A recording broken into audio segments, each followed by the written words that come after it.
Oh jamaah, Alhamdulillah. Alhamdulillahirrabbilalamin, senang sekali kita masih di Islam itu indah. Tema kita bagus banget loh jamaah, menikah karena kondisi tertentu. Ustazah Lulung lanjut gak nih?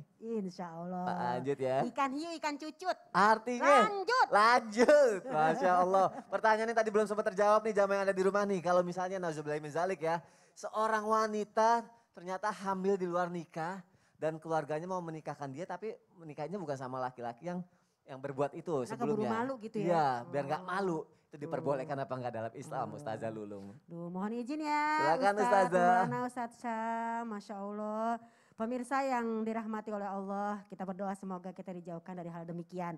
Amin, Ini kan ya Allah. pertanyaan umpamanya gitu kan ya. Ya. Ada seorang wanita mau menikah menutupi rasa malu gara-gara dia udah hamil duluan. Nah memang ini adalah pendapat-pendapat dari 4 mazhab ini banyak sekali. Dan memang kalau menurut para ulama sebenarnya sih kalau ngomongin pernikahan itu sah-sah aja. Nah kita bahas pertama adalah dari Imam Abu Hanifah. Kalau laki-laki yang menghamilinya boleh. Dengan laki-laki lain yang bukan menghamilinya boleh juga. Asalkan ketika kan dia yang menghamili si A nih. Ternyata tidak bertanggung jawab lah ya. Akhirnya nikahnya sama si B, datanglah bahasanya. Udah deh aku nikah sama kamu. Tapi dia hamil dengan maaf banget ya dengan si A. Apakah boleh? Boleh saja. Asalkan ketika sudah menikah jangan campur dulu. Ya kenapa? Sampai dia melahirkan kita tunggu. Kan takutnya maaf, masa ada 2 nasab. Ya, karena kan biar ketahuan nasab siapa, anak siapa. Ini kalau menurut Imam Abu Hanifah. Jadi boleh-boleh aja. No problem, it's okay. Yang penting setelah itu kita bertobat. Yang kedua, menurut Imam Maliki dan juga Imam Hambali. Sebagai seorang wanita kita tetap bertobat dulu kepada Allah. Ya Allah aku bertobat karena dosa-dosa ini. Baru dia boleh menikah menurut Imam Malik dan Imam Hambali. Tapi tetap siapapun yang menikahinya. Mungkin si A atau mungkin si B apa tadi ya. Pertanyaannya adalah laki-laki lain. Tetap dia boleh menikah tapi jangan dicampuri dulu. Ini menurut Imam Malik dan Imam Hambali. Jadi kita juga harus hati-hati sambil bertobat. Ya Allah maafkan aku ya Allah. Karena nasab ini loh yang penting. Anak siapa dia? Begitu. Nah baru kalau kita mazhab Imam Syafi'iyah ya. Boleh-boleh aja. Yang penting jangan dicampurin dulu. Karena di dalam hadis sesuatu yang haram, perzinahan di awal itu kan haram. Tidak bisa mengharamkan yang halal. Apa? Pernikahan. Masa dia udah hamil, kemudian tidak dinikahi. Kan kasihan juga. Ya namanya juga dalam kehidupan ada aja orang itu hilaf, ada aja orang berdosa. Yang penting satu, ketika kita bertobat, kaman lazan balahu, maka tidak ada dosa baginya ketika dia sudah bertobat. Yang penting ketika dia sudah berbuat yang haram, nauzubillah min zalik, tapi kemudian dia bertobat, maka tidak bisa mengharamkan yang halal yaitu pernikahan. Silakan menikah, mohon doa restu, bertobat kepada Allah. Karena para ulama mengatakan orang dia mau nikah kok, masa kagak boleh? Daripada nanti berlarut-larut dosanya, maka kita doakan ya bagi kita yang memang pernah mungkin berbuat dosa. Siapapun, ayo kita jangan berputus asa dari rahmat Allah. Jadi kalau kita balik ke para imam besar ini, para ahli-ahli hadis, rijal-rijal hadis, boleh-boleh aja. Sah enggak? Sah. Bagaimana? Enggak usah diomongin lagi. Anak itu adalah tidak berdosa. Yang berdosa adalah perbuatan orang tuanya. Tapi anak, kullu mauludin yuladu alal fitrah. Setiap anak yang lahir adalah lahir dalam keadaan fitrah. Jadi jangan dikatain juga kadang-kadang dalam masyarakat, ih anak zina jangan juga, Jangan kasihan. ya, jangan dikucilkan juga ya. Kan kita kembalikan kepada Allah. Dan lebih baiknya kalau misalnya mau menikah dengan yang lain ya harus ada feel atau perasaan sayangnya juga. Ada feel sayang juga, jangan terpaksa karena malu. Ntar udah nikah bisa lagi aduh biar jalanin rumah tangganya juga baik ya Ustazah ya. Kita doain aja ya. Masya Allah, terima kasih Ustazah Lulung untuk penjelasannya. Barakallahu fiik. Kita lanjutkan lagi yuk jamaah yang ada di rumah. Kali ini kasusnya begini, kalau misalnya seorang laki-laki nih yang katanya sudah mapan, sudah dewasa, kalau mau nikahin perempuan pilihannya katanya nggak harus ada restu dari siapapun. Coba kita tanya sama Ustadz Syam, bener nggak laki-laki itu kalau mau menikah nggak ada restu dari orang tua nggak apa-apa. Nah kalau perempuan katanya boleh juga nggak kayak gitu Ustadz Syam? Wah bicara apa nih, kita harus bicara beberapa sisi nih kalau kayak gini. Kalau kita mohon penjelasannya Ustadz silakan. Tabe guruku Ustadz Maulana Ustazah Lulung, Mas Soni serta guru-guru kami dimuliakan Allah Subhanahu wa taala serta para pejuang buku nikah. Para pejuang SIM ya, surat izin menginap. Menginap.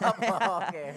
Jadi subhanallah kalau ditanyakan perlukah restu itu dalam pernikahan? Satu, kalau dari sisi fikih nikah itu mudah. Sisi fikih. Di sisi fikih nikah itu mudah.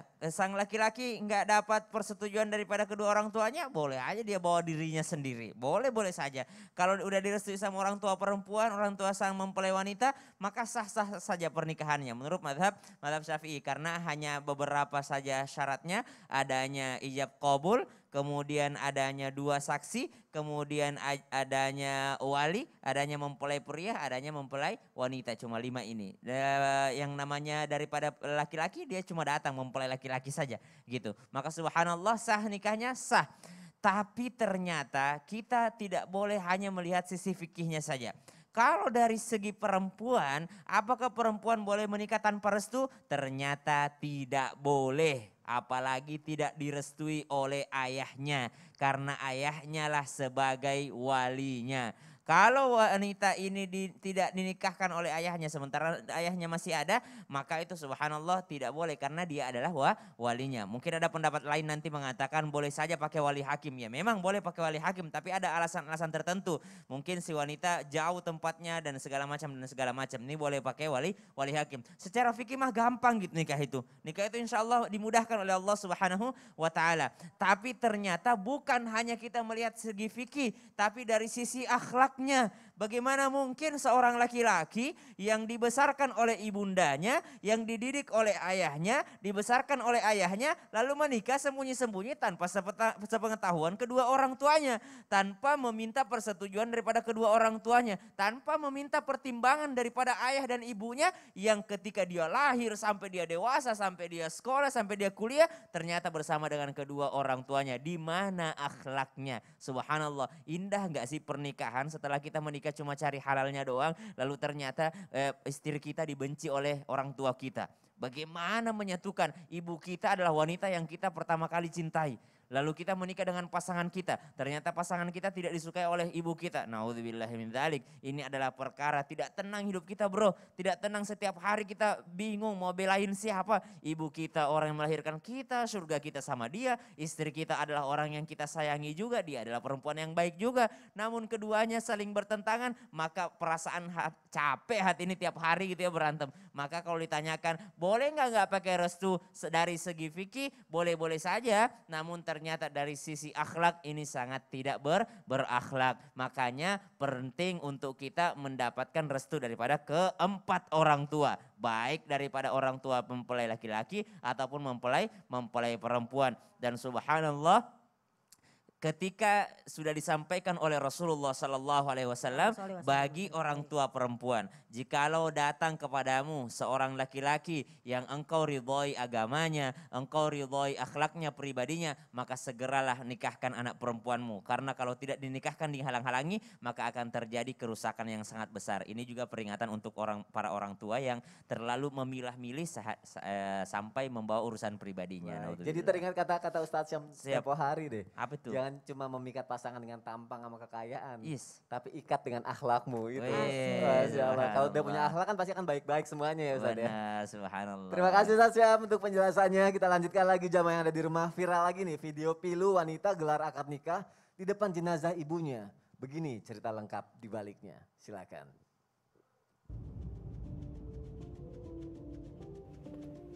Video perempuan melaksanakan akad nikah di depan jenazah ibu viral di media sosial. Kisah itu diunggah oleh akun TikTok @distriayu pada Senin 5 Juli 2021.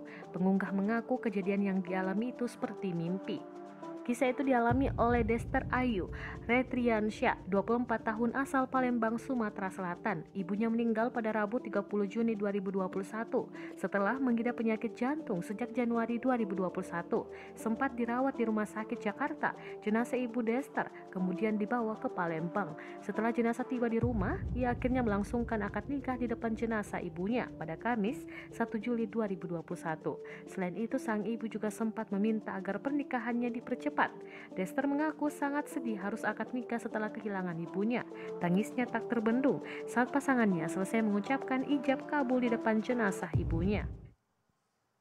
Ustadz Maulana aku pengen nanya deh ya. Iya. Dari tayangan ini sebenarnya boleh nggak sih Ustadz kalau misalnya orang tua punya keinginan dia pengen lihat anaknya nikah gitu ya dari tayangan tadi itu ya. Tapi ternyata Allah berkata beda, Allah memanggil orang tua itu. Nah emang diperbolehkan ya Ustadz kita menikah di depan jenazah? Diperbolehkan atau boleh? Atau Beda kata boleh, ya. boleh apa enggak, diperbolehkan Iya. apa enggak menikah di depan jenazah? Oke, siap. Mohon penjelasannya Ustadz Terima kasih Maulana, banyak, silakan. Mas Sony, Bunda, Ustadz, Masya Allah, Tabarakallah. Hari ini tayangan tadi sangat menggugah. Karena takdir Allah ada 3 buat kita, rezeki, jodoh, dan ajal. Kita tidak tahu rezeki kita, jodoh kita, ajal kita. Dan kita tidak tahu kapan, di mana, dan bagaimana. Perihal tadi kalau dikatakan sahkah pernikahannya, jawabannya sah. Boleh enggak, ini dulu, boleh enggak menikah di depan jenazah? Lihat dulu, kalau memang, mohon izin, saya langsung katakan ini tanpa menyakiti perasaan. Kalau memang sudah direncanakan dari jauh-jauh sebelumnya tanggalnya sekian dia menikah. Tiba-tiba di tanggal itu kematian. Ini banyak kejadian. Dan jawabannya laksanakan saja pernikahannya. Kalau memang tidak bisa ditunda akad nikahnya. Berarti mempertemukan satu kebahagiaan, satu kesedihan. Kalau sekarang kan udah zaman orang akad nikah aja dulu, pestanya nanti kapan. Ya. Jadi selesaikan saja rukunnya, syarat-syaratnya itu ya sudah selesai. Jadi kalau memenuhi aman. Maka yang dikatakan kecuali kalau gini, nanti kamu nikah, saya tidak mau menikah kalau kau jangan menikah kalau tidak ada saya di depanmu. Dan jangan sekali, kalaupun jadi kayak memaksa banget. Jadi jangan. Cuma dalam hal ini kita lihat kondisi keadaan yang dalam artian satu sudah dipersiapkan akad nikahnya, tanggalnya, jamnya, padahal ada mayat di situ. Nah, ada baiknya mungkin, maaf ya, kalau memang bisa diundur besoknya bisa, tapi kalau memang tidak memungkinkan, maka jalankan sesuai rukun dan syaratnya, syariatnya supaya aman. Dan sudah selesai aman, jadi ada kepuasan juga. Cuma dalam hal ini jangan ada mitos. Ini yang dikhawatirkan rusak ada syirik dan sebagainya. Nanti ada dan sebagainya. Jadi itu yang dikhawatirkan. Mohon maaf. Tapi kalau tidak ada unsur seperti itu, mistisnya, unsur dipaksakan, unsur di mana. Dan ini wajar-wajar aja kejadian karena kita kembali lagi kepada takdir. Tidak ada yang tahu kapan orang meninggal, di mana orang meninggal, bagaimana meninggalnya. Dan satu, ini juga bisa jadi harus dilakukan. Kalau bertanya hukum, ada kalanya langsung harus dilakukan. Kenapa?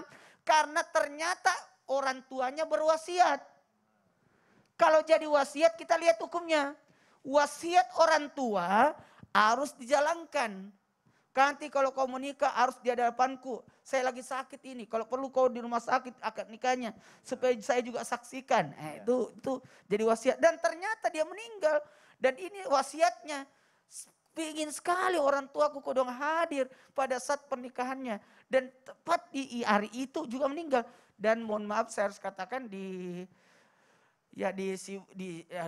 tetangga saya juga ada kejadian seperti itu. Artinya di daerah saya ada kejadian. Dia menikah di saat orang tuanya meninggal. Dan itu pas meninggalnya dan pas acara nikahnya. Jadi harus dilaksanakan aja. Baik, Masya Allah. Apalagi kalau sudah jadi wasiat. Apalagi sudah menjadi wasiat. Apalagi sudah tidak bisa diundur, dimajukan lagi. Jadi sebenarnya diperbolehkan juga diperbolehkan, tapi tidak jadi wajib. Tidak diharuskan. Tidak diharuskan. Tapi lihat kondisi. Kecuali kalau jadi wasiat. Baik, Masya Allah. Terima kasih Ustadz Maulana untuk penjelasannya. Semoga ini bisa terjawab ya jamaah yang ada di rumah ya. Nah kalau misalnya nih ada yang masih percaya juga nih. Meyakini bahwa tanggal pernikahan kadang-kadang suka ada. Aku mau tanggal segini karena nih tanggalnya cantik. Sony menikah tanggal? 21 Mei. Kenapa? Kalau waktu itu karena gedungnya kosong tanggal segitu. Bukan yang itu ya. Iya benar. Nah kalau misalnya ada yang menganggap itu bersejarah banget dalam hidupnya sehingga penentuan tanggal cantik ini bisa menentukan nasib pernikahan nih gitu kan. Nah diperbolehkan apa enggak nih kira-kira jamaah yang ada di rumah. Kalau ada orang yang percaya pada tanggal dan hari pernikahan itu dicocok-cocokin. Ustadz siap mohon penjelasannya Ustadz silakan. Baik, bismillahirrahmanirrahim. Tapi guru-guru yang dimuliakan Allah Subhanahu wa taala. Mas Sony 21 Mei ya Mas Sony ya. 21 Mei. Ustadz Maulana tanggal 8 bulan 8 2008. Paling enak. Masya Allah. Tapi aku 21 Mei, setahun kemudian 21 Mei berikutnya Ejas lahir. Masya Allah. Tahun. Masya Allah. Masya Allah. Kalau Ustazah Lulung tanggal berapa? 23 Juli. 23 Juli, Masya Allah. 1, 2, 3, 21. Bagus tuh. Cantik tuh. Kalau ditanyakan percaya akan hal-hal harinya, waktunya, tahunnya, tahun yang baik, kita memang harus percaya bahwa hari itu adalah hari yang baik.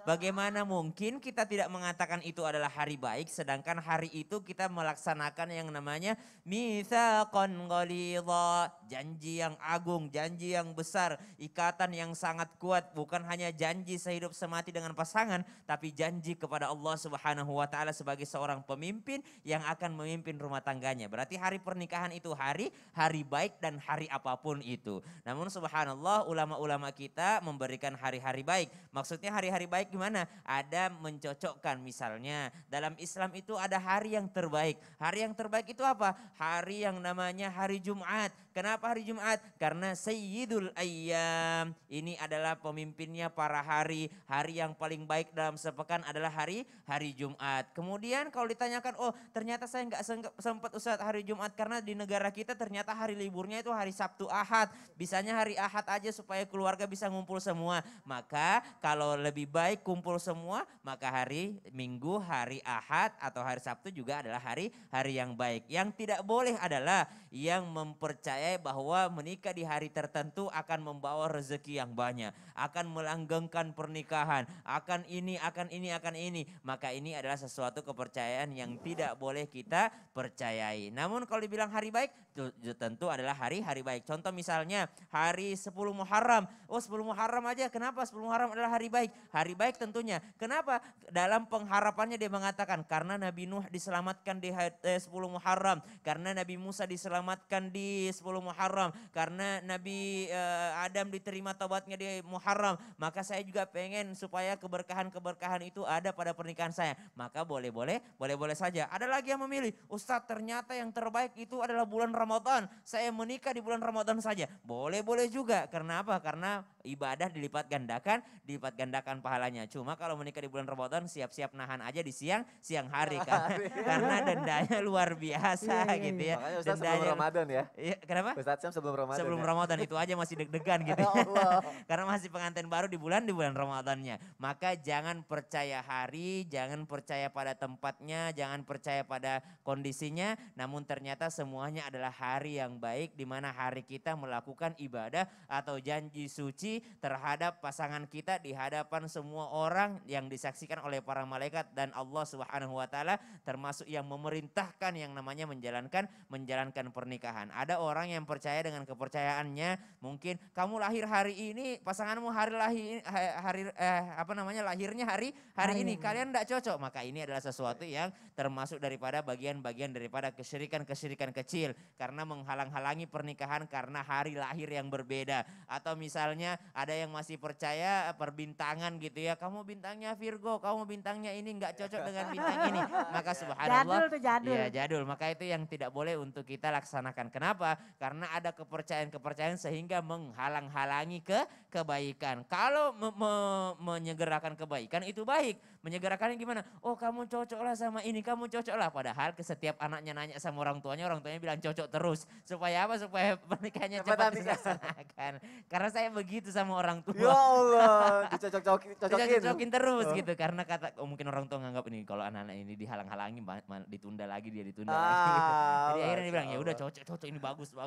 Ya Allah, terima kasih Ustaz Syaham untuk penjelasannya. Jamaah jangan kemana-mana ya, karena setelah ini kita akan kembali menjawab pertanyaan yang sudah masuk ke media sosial. Islam itu indah, tetap di Islam itu indah. Jamaah, oh jamaah. Alhamdulillah.